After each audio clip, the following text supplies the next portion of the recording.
Hi there, Sharon Horne-Ellstrom here. Welcome to day 60 of our Supersize You annual challenge. Today we are focusing in on and changing to a new area of the life framework, and that is money. Money month March. If you're here live with me, otherwise, whenever you're listening to it, this is our month where we're focusing on financial health and well-being. Normally, the first thing I do is I ask you to say, okay, what is my definition? I ask you, what is your definition of financial health and well-being? And a lot of times people will give me some outrageously large number that they've adopted from someone else, but they don't actually own, that they think is going to represent financial freedom, financial health, financial well-being, and the ability to do what they want, when they want, where they want, with whomever they want, wearing whatever they want. That's my way of phrasing it. So today what we're really going to do is we are going to rip off the Band-Aid. I don't think I can even get it off. I was going to rip off my Band-Aid to be symbolic. Okay, it's really funny when I try to do something like that and it doesn't work. So today we are actually literally going to rip off the Band-Aid and look at your numbers. I'm going to look at mine again. I look at mine pretty regularly, but I'm going to make a concerted effort to look at them with non-judgmental, clear eyes. The eyes of clarity is what I'm going to use. We should have a visualization. We do the eyes of clarity to look at our numbers. But we're going to pull up and ask ourselves, and why do we want to do this? Well, number one, if we don't measure something, it doesn't matter to us. If we're not actually looking at it, tracking it, following it, and there's been scientific studies that back this up, but it's true. What we pay attention to, what we give our energy to, or our attention, which is energy, grows and multiplies in our life. What we don't pay attention to usually diminishes and dies. Now, you might say, well, then I can use that theory and I can just think about my garden. And if I think that it's only beautiful plants and no weeds, there won't be any weeds and I'll never have to weed my garden. Wouldn't it be awesome if that were so? But we live in a physical world of reality where we have to pay attention to certain things. So we can't improve something or make it what we want it to be if we're not even measuring it or paying attention to it. And I would say the number one hurdle or stumbling block or actual behavior I find in people across the board, across all economic areas, across all walks of life, in all different occupations and businesses, is they're not honest with themselves about their numbers. They don't look at them. They don't pay attention to them. They don't track them. They don't have a key performance indicator that everybody's looking at if they're a business owner or even if they're an employee. Very few organizations actually pay attention to this. Most organizations, most corporations and things I have ever been a part of or work with are very, very secretive about finances and money and how things work in their organization. Why? Well, because they don't 100% believe in what they're doing, so they are not going to be open, authentic, and upfront with how they do what they do. So we got to look at our numbers, whether we're an individual, a family member, a business owner, part of an organization. Maybe it's a nonprofit organization. We have to know what's going on. Can't improve what you don't measure. Also, people avoid looking at it out of fear. Fear of what? Awareness and just to reduce anxiety, they aren't going to do it. And I have been guilty of this at different times of my life where mail would come in and I'd just pile it up. And when the pile got big enough, it was going to fall over. I would look at the pile, I'd go through it, and it was inevitably way less stressful than I thought it was. It was 80 to 90% junk mail. It was, and things that didn't even go to me. They were to the wrong address or to previous owners of the property that I was living in. And it was never, ever as bad as I had feared it would be. I know so many people that do this. I know, especially older people, they just pile everything up and ignore it until something happens that it's in your face and you have to deal with it. And unfortunately, I believe that I passed that trait on to my children. And now that I'm fixing it, I hope that they will fix it as well in their life. But it's not. It is literally the most common thing I see people do. They just aren't even bothering to open things or look at them. Every once in a while, you'll open your mail and you'll find that you have a surprise check or a surprise refund or something in there that you didn't even know was coming, or you just forgot was coming. At least that's what happens to me. And then we get financial confidence when we are brutally honest with ourselves. Guess what? We get better relationships when we're brutally honest in a positive way about how we feel in a relationship and how the relationship is impacting us. If the other person can't take that, they're not the right person for you. It took me 25 years to figure that one out. And a lot of pain and suffering for myself and my family. It's just mind-boggling. It's amazing how we can be really strong in one area of our life and just a moronic imbecile in other areas and aspects of our life, all simultaneously, right? You can have one part of your life that's just clicking along and you're like, I don't understand why this is going so well, but I'm loving it, I'll take it. And then another area of your life that's just complete chaos. All right, so what are we doing today? We are going to look at and determine what is our net worth. Our net worth is how much money do we actually have to work with.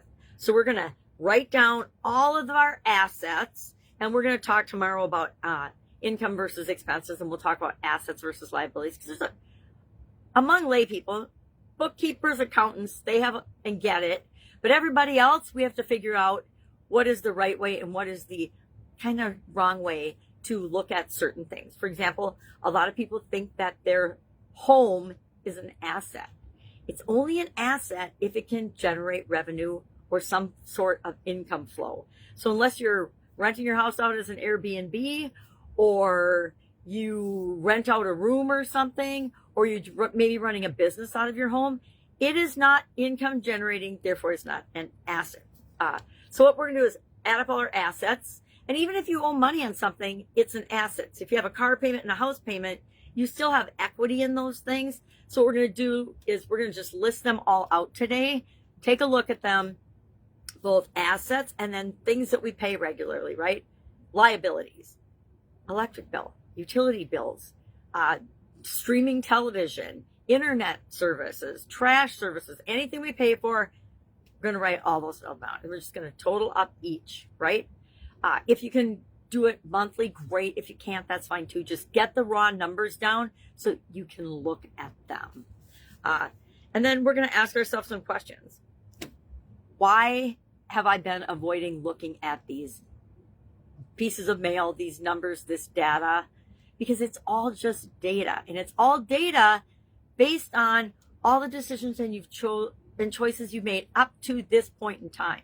It's just a snapshot, just like a Polaroid picture. Do you remember those? And it isn't your identity. It isn't who you are. It's just the decisions and the choices that you've made up to this point. Guess what? We have the power to change immediately. Actually, the only time we can change is right now in this present moment. So we get to decide what do we really want our financial health and well-being to look like, and what do we want our finances to be. We can pick a number. You can pick $10 billion out of the sky if you so choose. And then now you've got, here's where you are, here's what you want, and the universe and everybody and this group and this community, we're going to all help one another to get from where we are to where we want to be. But first we need to know where we are. So what have we been afraid of? How does knowing my numbers keep me standing in financial stress? That's a good one. I come up with good questions sometimes. So by not looking at these things, by not avoiding them, how does that keep me stressing out about it?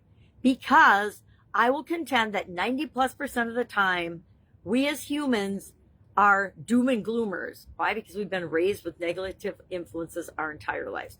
Well-meaning people, negative influences, totally F's us up. At least me, I can speak for myself here, and the impact I've had on my children, messing them up by giving them false and limiting beliefs about money in particular. Because money is one of those subjects that people don't really like to talk about. They don't really like to compare themselves to others.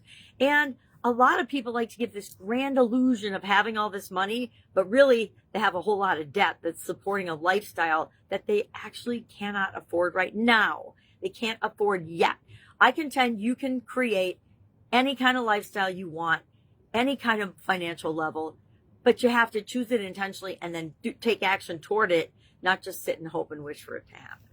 And then finally, what becomes possible when you can have complete clarity around your financial situation and your financial reality? What becomes possible? Well, you know your starting point. And guess what? Everything comes from us knowing our starting point. Because then we're like, okay, well, what do I really want? If this is where I'm at, if I'm making $100,000 a year, and I really want to be making 250 or 500,000 or $1 million a year, there I know what my gap is. It's, it's 150,000 to 800 or no 800, yeah, 850,000. That's the gap, and so I decide what gap I'm going to fill. So post today that you've done this, and then post what is one financial number that you are committing right now to actually look at. I'm going to say look at it every day, but look at it every week for sure if it's something that you're personally not calculating, and that's an easier frequency to look at it. But frequency, what you're going to look at, how often you're going to look at it, and we're going to make a commitment to ourselves and to each other by sharing it in the comments below so we can get somebody to hey, say, check in with us every once in a while and say, hey, how's that going for you? What's your, is it going up or down? We don't have to share the exact numbers because a lot of us are private about that.